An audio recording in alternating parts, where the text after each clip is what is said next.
Calm waters, the quiet before the storm. Elijah Brooks woke before the sun. He always did. Not out of obligation, but out of ritual. The stillness of dawn was sacred to him. It was the only time the world didn't ask for anything. No calls.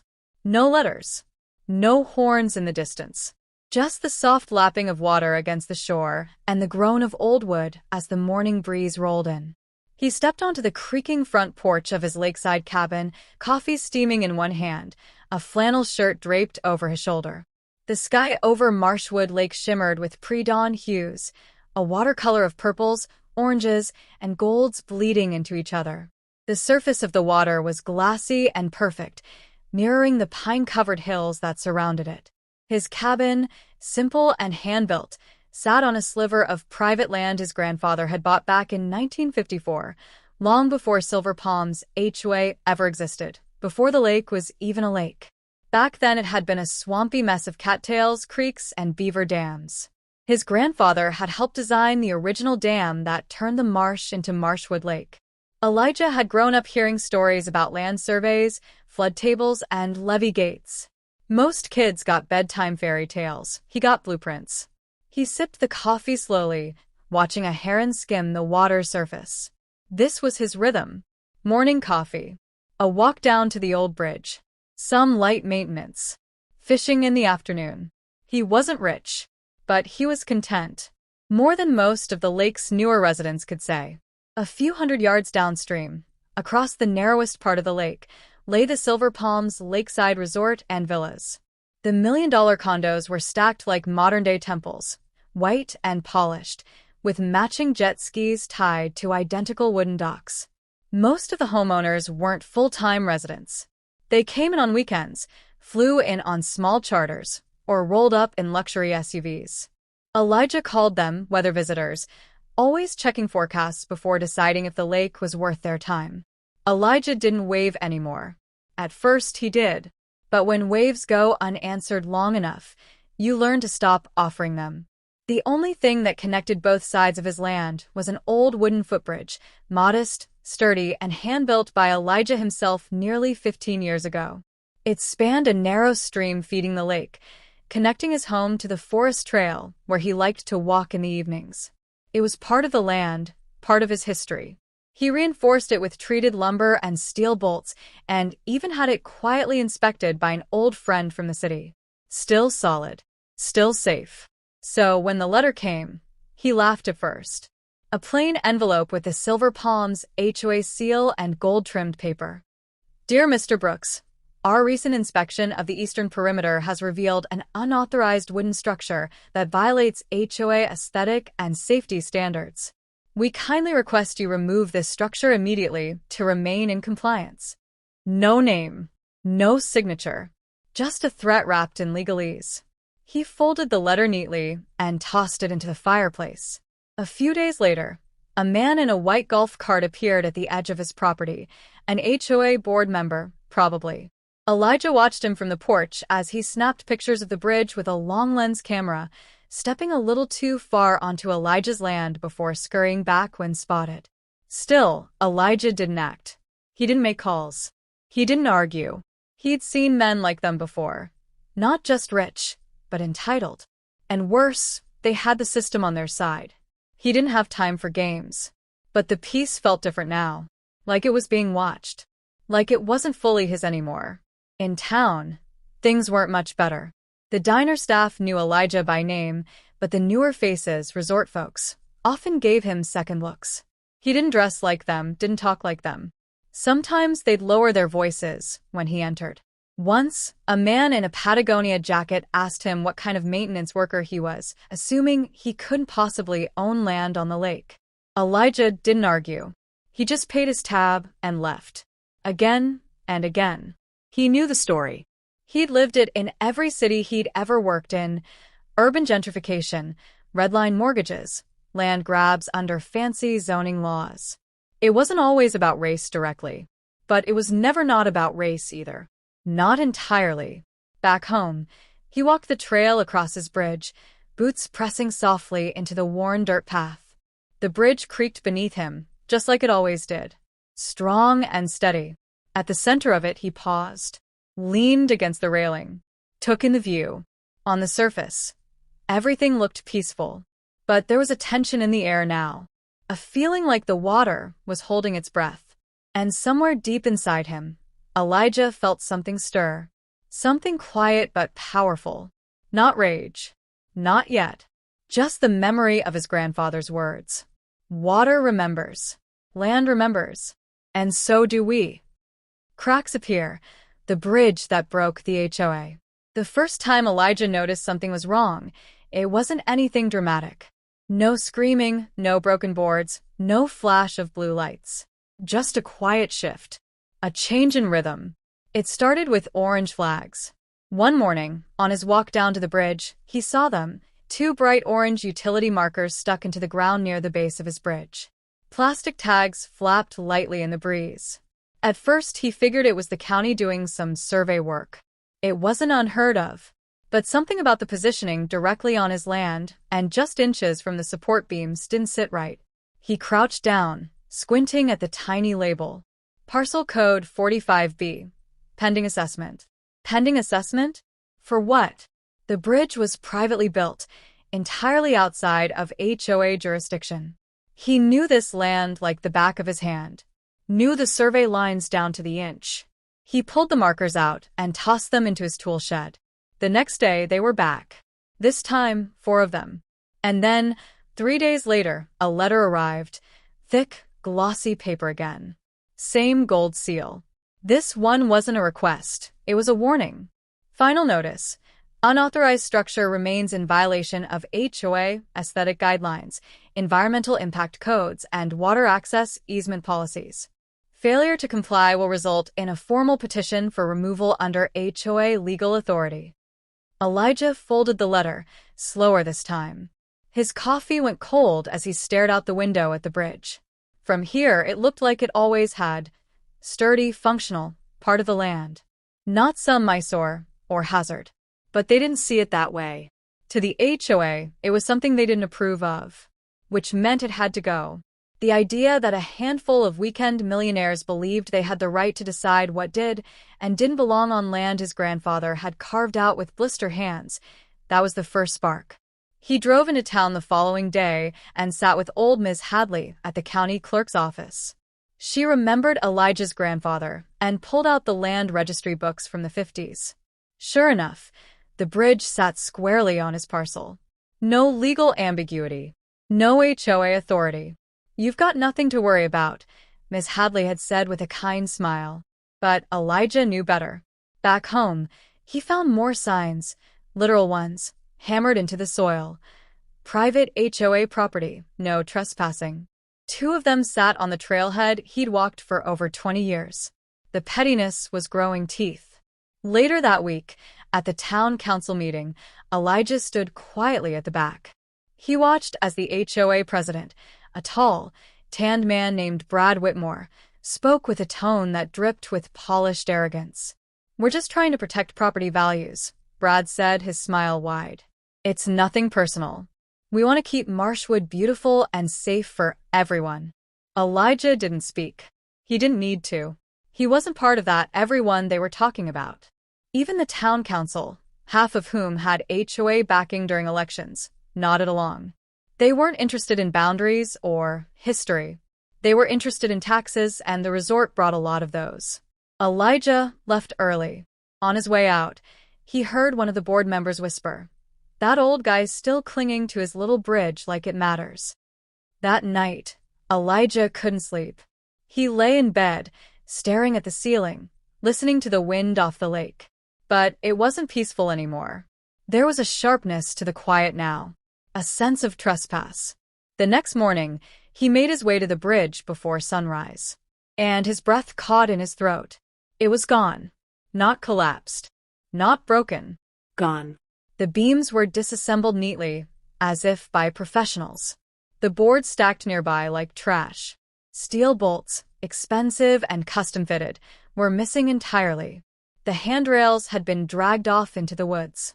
Elijah stood there in silence, heart thudding. The bridge had stood for 15 years. He'd walked it hundreds of times. It was more than wood and nails. It was his connection to memory, to legacy, to family. And now it was a ghost. He called the sheriff. Deputy Moore answered, sounding half asleep. They what? Tore it down. Moore asked. That sounds like an HOA dispute, not criminal damage. I have survey maps. The bridge was on my land. Well, Moore said, they probably thought it was theirs. Just a misunderstanding. Elijah didn't bother arguing. He hung up and stared at the spot where the bridge used to be. Not a misunderstanding. Not a mistake. This was a message. The HOA didn't just want him to move his bridge. They wanted to erase him. Erase his claim, his history, his presence. And somewhere deep inside, deeper than the place where calm lived, something new stirred. Not rage. Not yet. But it was coming. The damn decision. Revenge under pressure. The sound of rushing water used to be calming for Elijah. Long before Marshwood became a resort town, long before luxury golf carts zipped around lakeside lots, and before anyone had heard of silver palms, the water had been wild, unpredictable, unbothered. Elijah's grandfather had respected it, feared it even. He told Elijah, "Don't ever think you own the water. You just learn to live with it." But now, standing beside the old spillway lever, that familiar sound didn't feel peaceful. It felt like pressure, like a challenge. It had been 6 days since the bridge was taken down. 6 days of silence from the sheriff, from the HOA, from the town. The story hadn't even made the local paper. No one had come to ask questions, apologize, or explain. Not even Brad Whitmore, who had the audacity to nod politely at Elijah in town 2 days ago, like nothing had happened. Elijah hadn't nodded back.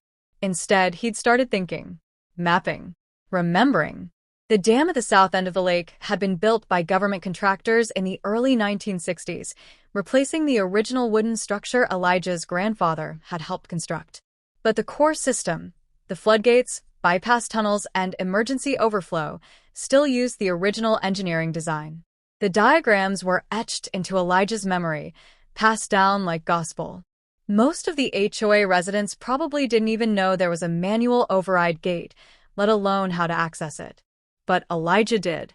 He still had the rusted key in an old tin box in his workshop, labeled in pencil, spare, not for play. He hadn't touched it in years. Until now. That evening, the sky hung low and gray, clouds sitting like ash over the lake. Elijah stood in the middle of what used to be the trail to the bridge, staring across the stream, where the planks had once connected both halves of his land. On the far side, weeds had already started growing. Nature didn't wait long to reclaim what man abandoned. The broken connection mirrored how he felt inside, something once strong and stable, now interrupted. Severed. He walked the perimeter of the lake later, taking in every change.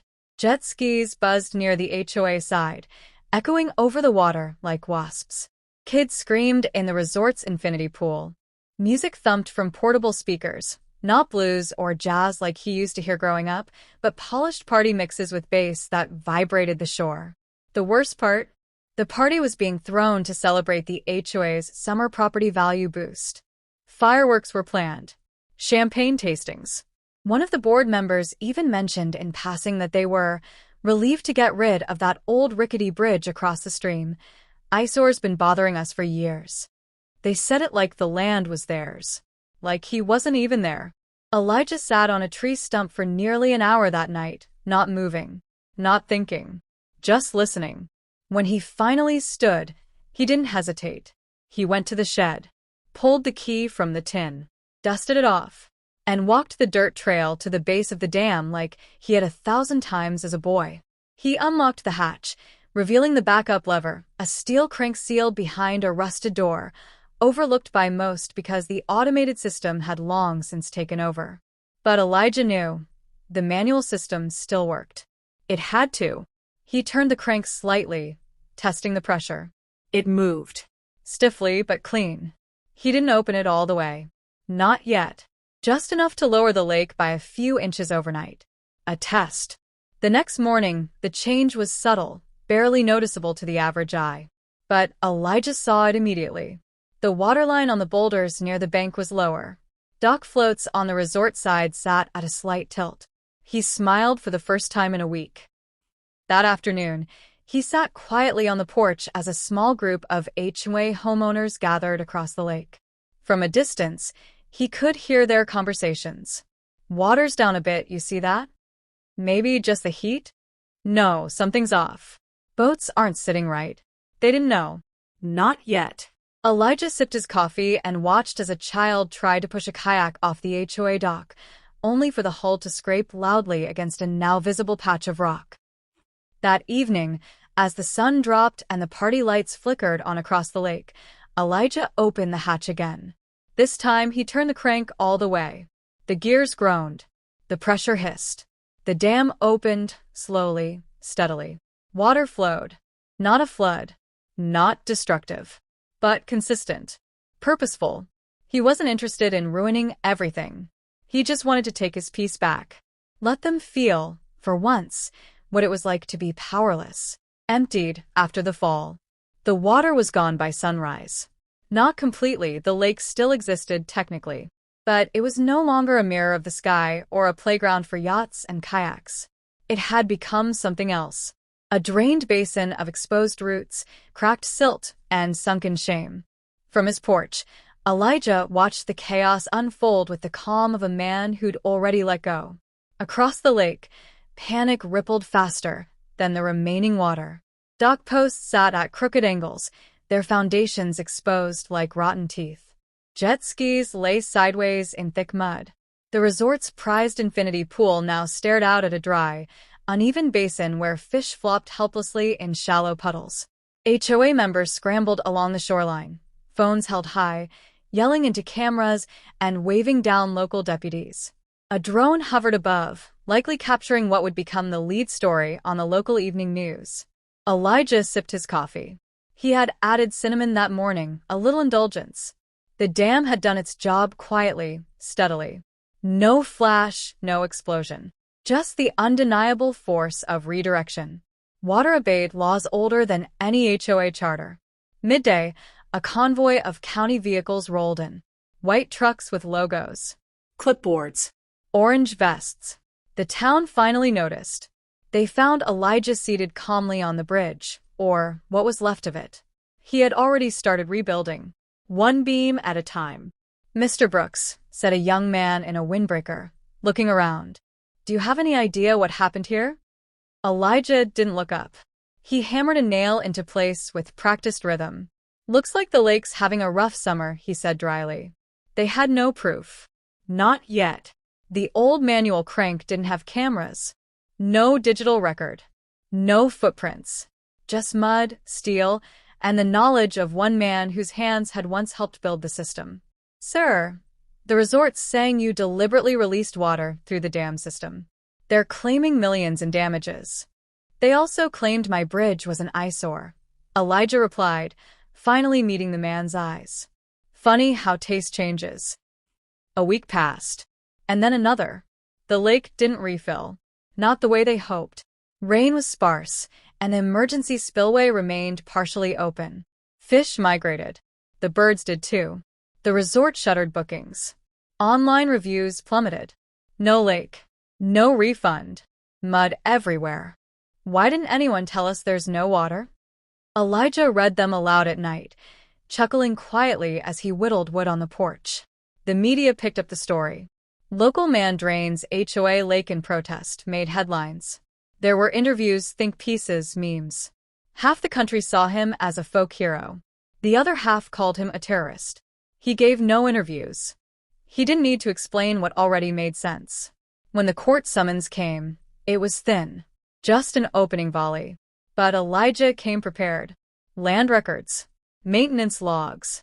A copy of the dam's original design, signed by his grandfather. The system hadn't been tampered with, it had simply been used. By someone who still remembered how. The county backed off quietly after reviewing the environmental violations Silver Palms had racked up over the last 2 years. Unpermitted shoreline developments, chemical runoff, noise complaints. They'd cut too many corners for too long. The tide had turned. Metaphorically, anyway. By fall, the HOA had lost its leadership. Brad Whitmore resigned. Lawsuits began flying in every direction. The resort's investors pulled funding, and whispers of bankruptcy circled the lake like vultures. Meanwhile, Elijah kept rebuilding. He didn't want the lake ruined. He didn't want to destroy anything. He just wanted to be left alone, to walk his trail, to drink his coffee, to cross his bridge without apology. And now he could. The morning mist returned in October. Thin fingers of fog reached out over what had become a shallow wetland. Not quite a lake, not yet, but alive again in a different way. Elijah stood on his new bridge, freshly built, with darker wood and steel rails. Stronger, wiser. From here, he could see the old lakebed transforming. Ducks nested in reeds. Frogs croaked from the pools. Children from the town, curious and muddy, came to explore. Elijah didn't chase them away. One of the boys asked him once, "Mister, did you break the lake?" Elijah smiled. "No, son," he said. "I just gave it a break." And so life returned to its rhythm. Not exactly the same, but better in some ways. More honest. Elijah had learned that peace wasn't given, it was taken back. Sometimes gently. Sometimes through a steel crank and stubborn resolve. He sat on his porch that evening, sun setting in orange fire over the hills, steam rising from his mug. The lake didn't shimmer like it used to, but the air was quiet again, and the bridge was his.